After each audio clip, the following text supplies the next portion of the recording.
சமுத்திரங்களின் மும்முரத்தையும் அலைகளின் இறைச்சலையும் அப்படின்னு சொல்லிட்டு கடைசியில் மூணாவது என்ன சொல்கிறாரு? மலை, கடல், சமுத்திரம், அப்புறம் ஜனங்கள்.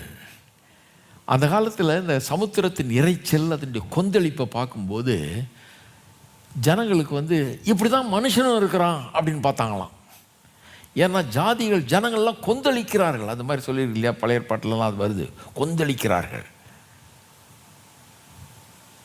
ஒரு ட்ரைப் இன்னொரு ட்ரைபுக்கு விரோதமாக கொந்தளிக்குது, ஒரு இனம் இன்னொரு இனத்துக்கு விரோதமாக கொந்தளிக்குது, ஒரு ஜாதி இன்னொரு ஜாதிக்கு விரோதமாக கொந்தளிக்கிறது, ஒரு மொழிக்காரர்கள் இன்னொரு மொழிக்காரர்களுக்கு விரோதமாக கொந்தளிக்கிறார்கள், ஒரு நாடு இன்னொரு நாட்டுக்கு விரோதமாக கொந்தளிக்குது, ஒருத்தர் கொன்று குவித்து கொள்ளுகிறார்கள். பயங்கரமாக கொந்தளிப்பு, கடல் கொந்தளிப்பு மாதிரி இது. அது எவ்வளோ டேஞ்சரோ அதை காட்டிலும் ரொம்ப டேஞ்சர் இது. கடலை எவரும் அமர வைக்க முடியாது, அமைதியாக்க முடியாது. அதே போல தான் ஜனங்கள் மத்தியில் ஏற்படுற கொந்தளிப்பையும் அமைதியாக்க முடியாது. இன்றைக்கி சமாதானம் சமாதானம்னு கேட்குறாங்க ஜனங்க. சமாதானம் வரணும், பீஸ், ப்ளீஸ் பிரிங் பீஸ்ன்றாங்க. தயவுசெய்து சமாதானத்தை கொண்டு வாங்க, கொண்டு வாங்க, உங்கள் பவரெல்லாம் யூஸ் பண்ணி சமாதானத்தை கொண்டு வாங்க. மிலிட்ரியெல்லாம் யூஸ் பண்ணி கொண்டு வாங்க, அதை யூஸ் பண்ணி கொண்டு வாங்க, இதை யூஸ் பண்ணி கொண்டு வாங்க. கொண்டு வர முடியல. வேதம் சொல்லுகிறது, இதெல்லாம் பார்க்குறதுக்கு கடவுளை நோக்கி பாருங்கள். கடவுள் தான் சமாதானத்தை கொண்டு வருகிறவர். அதனால தான் இயேசு பூமியில் பிறக்கும்போது சொன்னது, பூமியிலே சமாதானம். அவர் ஒருத்தர் தான் சமாதானத்தை கொண்டு வர முடியும்.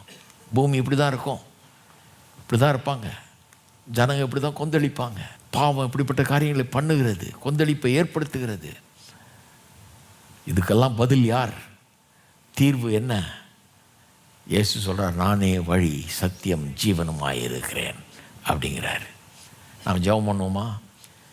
நம்ம தேசத்தில் மட்டும் இல்லை, இன்னும் பல்வேறு தேசங்களில் இது மாதிரி நடக்குது. உலகம் முழுக்க இந்த பிரச்சனை இருக்குது. கொந்தளிப்பு, ஜனங்க கொந்தளிக்கிறாங்க. கடல் கொந்தளிப்பில் மாட்டிக்கல, நம்ம கடலை விட்டு தூரமாக இருக்கிறோம். ஆனால் ஜனங்க கொந்தளிப்பு நடக்குது, உலகம் முழுக்க பல்வேறு இடங்களில் நடக்குது. கர்த்தர் அமைதியை கொண்டு வரணும், கர்த்தரை ஜனங்கள் நோக்கி பார்க்கணும். இந்த கொந்தளிப்பின் மத்தியில், இந்த கொந்தளிப்புகள் ஏராளமான ஜனங்களை கர்த்தர் பக்கம் திரும்ப வைக்கணும்.